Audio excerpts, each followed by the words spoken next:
High বন্ধুরা, নিয়ে চললাম তোমার জন্য সকাল সকাল আবারও কিছু ট্রান্সফার মার্কেটের আপডেট এবং কিছু কনফার্মেশন আপডেট, যেগুলো কিন্তু ইতিমধ্যেই অ্যানাউন্সমেন্ট হয়ে গেছে। সেই রকমভাবেই কিন্তু তোমাদেরকে এখন এই আপডেটগুলো দেওয়ার জন্য ভিডিও করতে বসে গেছি। তাই অবশ্যই কিন্তু তোমাদের একটাই অনুরোধ থাকবে, তোমরা কিন্তু শেষ পর্যন্ত ভিডিওটি অবশ্যই দেখো। তাই এবার আসি মূল আলোচনায়। প্রথমত তোমাদেরকে যে আপডেটটা দেব সেটা হলো 30 বছর বয়সী লেফট উইঙ্গারের প্লেয়ার নন্দা কুমারকে নিয়ে।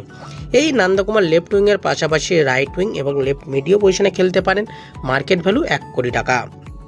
বর্তমানে কিন্তু তার সঙ্গে ইস্টবেঙ্গলের কন্ট্যাক্ট শেষ হয়ে গেছে। তার সঙ্গে কিন্তু কন্ট্যাক্ট আর কোনো রকমের এখনও পর্যন্ত এক্সটেনশন করেনি ইস্টবেঙ্গলের ম্যানেজমেন্টের পক্ষ থেকে। এবং যতটুকু জানা যাচ্ছে এই নন্দা কুমারকে কিন্তু আর রাখতে চাইছে না ইস্টবেঙ্গল ম্যানেজমেন্ট, নন্দা কুমারকে কিন্তু ছেড়ে দিতে চাইছে।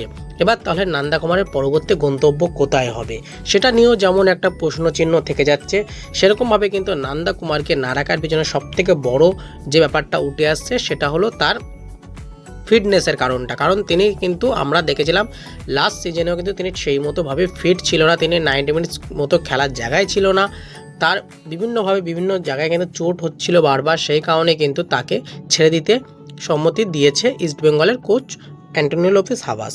এবার এই নন্দা কুমার পরবর্তী গন্তব্য কিন্তু আইএসএলেরই কোনো একটা ক্লাবে হতে চলেছে, কারণ আইএসএলের থেকে 3টে ক্লাব তার উপরে একটা ইন্টারেস্ট দেখিয়েছে। সেই মতো দেখা যাক শেষ পর্যন্ত তিনি কোন ক্লাবে যায়। এরপরে চলে আসি পরবর্তী আপডেটে। সেটা হলো বন্ধুরা 26 বছর বয়সী রাইট উইংয়ের প্লেয়ার জেসিন টিকেকে নিয়ে। এই জেসিন টিকেকে নিয়ে অনেকের মনে অনেক প্রশ্ন ছিল যে তাকে ধরে রাখা হবে কি ছেড়ে দেওয়া হবে। কিছুদিন আগে কিন্তু আপডেট এসেছিল যে তার সঙ্গে আরও 2 বছরের কন্ট্যাক্ট এক্সটেনশন করা হচ্ছে। সেই মতো কিন্তু যতটুকু জানা যাচ্ছে তার সঙ্গে কিন্তু আরও 2 বছরের কন্ট্যাক্ট এক্সটেনশন করা হলো এবং সেটা কিন্তু গতকাল কিন্তু অফিসিয়ালি অ্যানাউন্সমেন্ট ইস্টবেঙ্গলের পক্ষ থেকে চলে এসছে। এবার জেসিন টিকেকে দেখো, জেসিন টিকে যে লেভেলের প্লেয়ার বা যেরকম প্লেয়ার, সেই প্লেয়ারটি কিন্তু আইএসএলের মঞ্চে বলা যায় গত মৌসুমে যে কটা ম্যাচ খেলেছে ভালো কিন্তু দাগ কেটেছে, ভালো মতোই কিন্তু দাঁত ফোটাতে পেরেছে সেই আইএসএলের মঞ্চে। কারণ আমরা দেখেছিলাম কোচ অস্কার ব্রুজের আন্ডারে সেরকমভাবে কিন্তু জুনিয়ররা না সুযোগ পেলেও জেসেনটিকে মোটামুটিভাবে সুযোগ পেয়েছিল। এবার মনে হচ্ছে যে হাবাসের তত্ত্বাবধানে কিন্তু এই জেসেনটিকে ভালো রকমভাবে সুযোগ পাবে, এটুকুনি আশা রাখি। কারণ হাবাস কিন্তু আমরা দেখেছিলাম ঠিক পুরো একদম তলা থেকে কিন্তু প্লেয়ার তুলতে ভালোবাসে, সেই মতো কিন্তু হাবাস কিন্তু তুলে নিয়ে আসতে পারে এই প্লেয়ারদের। দেখা যাক শেষ পর্যন্ত কী করে হাবাসের দিকে অনেকেই তাকিয়ে আছে, কারণ যে জুনিয়র প্লেয়ারগুলো যেভাবে উঠে আসছে একাডেমি লেভেল থেকে, সেই প্লেয়ারগুলোকে অবশ্যই তোলা উচিত, নাহলে কিন্তু পরবর্তী দিনে আমাদের ইন্ডিয়ান ফুটবলের জন্য খুবই অসুবিধার বিষয়।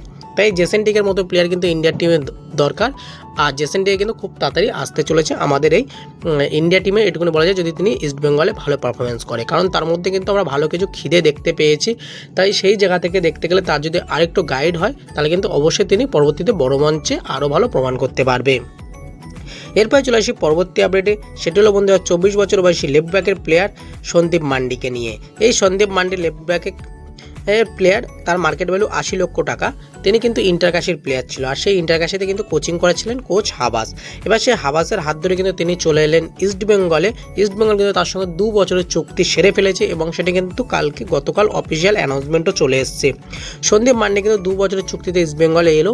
এবার দেখার বিষয় থাকবে যে লেফট ব্যাকের যে প্রবলেমটা ছিল সেই প্রবলেমটা আশা করছি অনেকটাই কিন্তু কেটে যাবে, এটুকুনি আশা রাখি।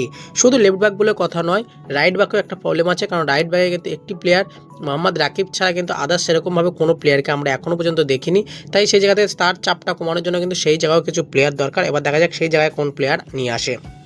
লেফট ব্যাক কিন্তু এই পর্যন্ত 3-4টে হয়ে গেল, আর লেফট ব্যাক না নিলেও চলবে, কিন্তু এবার রাইট ব্যাকের দরকার। দেখা যাক রাইট ব্যাকে কোন প্লেয়ারকে নিয়ে আসা হয়। তাই সন্দীপ মান্ডি আমরা দেখেছিলাম যে গত মরশুমে ইন্টারকাশিতে মোটামুটিভাবে ভালো পারফরমেন্স করেছিল, সেই পারফরমেন্সের ভিত্তিতে কিন্তু এইবারে তাকে ইস্টবেঙ্গলে নিয়ে আসা হলো। এবার ইস্টবেঙ্গলে এসে ইস্টবেঙ্গলে জার্সির ভার তিনি চাপিয়ে তারপরে তিনি কীরকম পারফরমেন্স করে সেদিকে কিন্তু অবশ্যই আমাদের নজর থাকবে। আর সর্বশেষ যে আপডেটটা তোমাদেরকে দেব সেটা আমি কিন্তু গতকাল ভিডিওতেও আপডেট দিয়েছি, আরও কিছু আপডেট উঠে এসেছে সেই প্লেয়ারটিকে নিয়ে। সেই প্লেয়ারটির বিষয়ে বলবো 30 বছর বয়সী রাইট উইংয়ের প্লেয়ার মানবীর সিংকে নিয়ে। এই মানবীর সিং রাইট উইংয়ের পাশাপাশি রাইট মিডিও ও সেন্টার ফরওয়ার্ড পজিশনে খেলতে পারেন। মার্কেট ভ্যালু কিন্তু 1.8 কোটি টাকা। বর্তমানে তিনি কিন্তু মোহনবাগানের সঙ্গে 31/5/2027 পর্যন্ত কন্ট্যাক্ট রয়েছে। এবার এই প্লেয়ারটির সঙ্গে ইস্টবেঙ্গল কিন্তু কথাবার্তা শুরু করেছে বলেই কিন্তু এখনও পর্যন্ত আপডেট আছে, এবং কথাবার্তা অনেকটা দূরই এগিয়ে গেছে বলেও কিন্তু এখনও পর্যন্ত আপডেট আছে। হাবাসের খুবই পছন্দের প্লেয়ার এই মানবীর সিং। যদি মানবীর সিংকে শেষ পর্যন্ত আনা যায় ইস্টবেঙ্গলে, তাহলে কিন্তু ইস্টবেঙ্গলে বলা যায় আরও একটু শক্তি বৃদ্ধি হতে চলেছে। তোমার আপফ্রন্টে। তা সেই জায়গা থেকে দেখার বিষয় যে এই মানবীর সিং শেষ পর্যন্ত ইস্টবেঙ্গলে সাইনিং করে কিনা, কারণ এখনও পর্যন্ত যতটুকু আপডেট তিনি কিন্তু মোহনবাগান ছাড়তে রাজি এবং কিন্তু ইস্টবেঙ্গলে সাইনিং করতে রাজি। যদি তার যেসব শর্তগুলো আছে সেসব শর্তগুলো ফুলফিল করতে পারে ইস্টবেঙ্গল, তাহলে কিন্তু অবশ্যই তিনি ইস্টবেঙ্গলে সাইনিং করতে চলেছে। আর আশা করছি খুব সম্ভবত 2 থেকে 3 দিনের ভিতরে কিন্তু মানবীর সিংয়ের বিষয়টা কিন্তু পুরোপুরিভাবে ক্লিয়ার হয়ে যাবে বলে এখনও পর্যন্ত জানা যাচ্ছে। তা বন্ধুরা আজকে ভিডিওটা এইটুকুনি। যাদের ভালো লাইক কমেন্ট শেয়ার করো, আর অবশ্যই চ্যানেলটা সাবস্ক্রাইব করে পাশে থাকবে বেল আইকনটি ক্লিক করে নিও। আর যারা এখনও ফেসবুক ও হোয়াটসঅ্যাপ পেজ ফলো করছো না, কি কারণে ওয়েট করছো, ডেসক্রিপশানে লিঙ্ক দেওয়া আছে, তাড়াতাড়ি ফলো করে নাও, সেখানে কিন্তু সব আপডেট সর্বপ্রথম দিয়ে দেওয়া হয়। তা বন্ধুরা আজকে ভিডিওটা কিন্তু এইটুকুনি। ধন্যবাদ, ভালো থেকো, সুস্থ থেকো।